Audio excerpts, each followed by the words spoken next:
AFTV, Solz. What are you saying, man? We just watched you on the watch along. Nervy last few minutes, but overall we deserved the win. 3 points, 3-2 away win against Watford. How you feeling?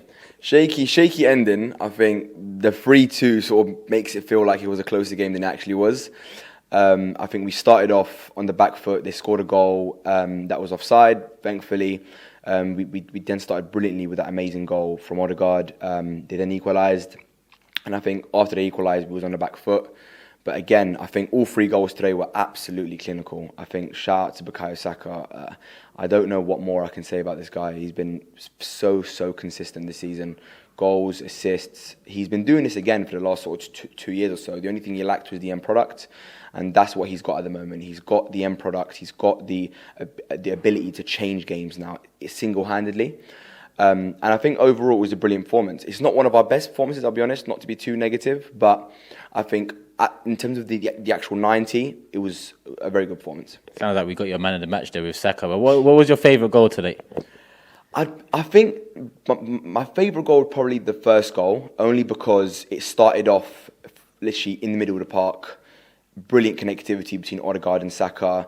And I think just the intelligence of Saka to get that ball back to Odegaard as well on his right foot, and then the placement from Odegaard as well straight into the back of the net was absolutely unbelievable. I think the game itself was amazing, but what was more important for me was the individual brilliance from Saka today. I think he was absolutely unbelievable. Shout out to Odegaard as well. Amazing performance from Odegaard. Now he's really starting to kick on. It's his 5th goal of the season now.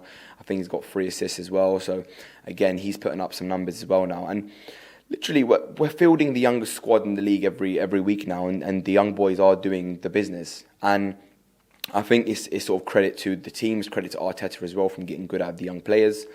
And I just think now we are really kicking on now. And I dare to say it, I really do, because I think I've said it on past interviews that Arsenal are a bipolar club. You never know what you get with them.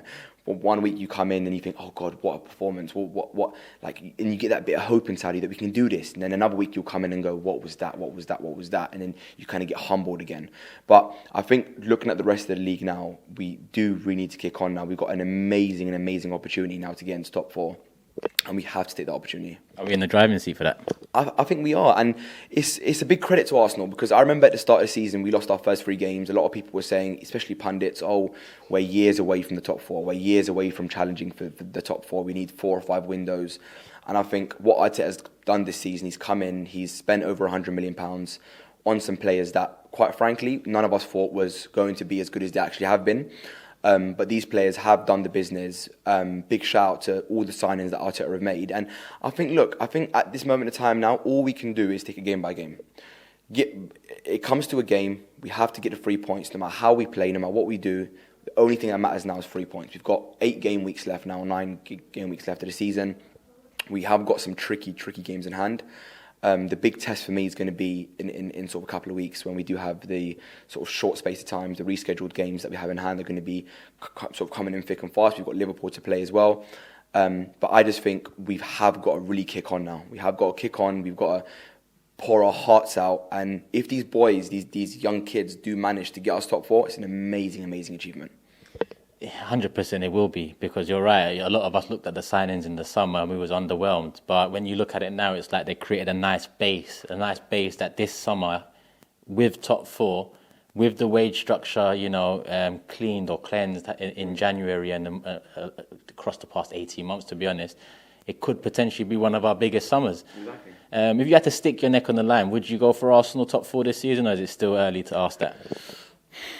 I would, at this point of the season, I would say we have a chance of getting top 4. I wouldn't say we are in pole position for top 4, only because I feel like there are other teams around us that have better quality players and bigger squads to get top 4. I know there's the argument about us only playing once a week, but again, Tottenham also now only play once a week after their exit of the recent competition. I think United are only in 2 more competitions. So I think there's some tough competition around us. I think the top 3 is pretty cemented. I think that 4th position is going to be difficult. It will be stupid for me to say we haven't got a chance. I think we do have a massive chance. It's just going to be dependent on what are the results of those games in hand. Those games in hand are going to be everything. Because right now we are in pole position only because we have games in hand. But can we draw some results out of that? Where are we in a couple of weeks' time? Ask me this question end of March. I'll be able to tell you this.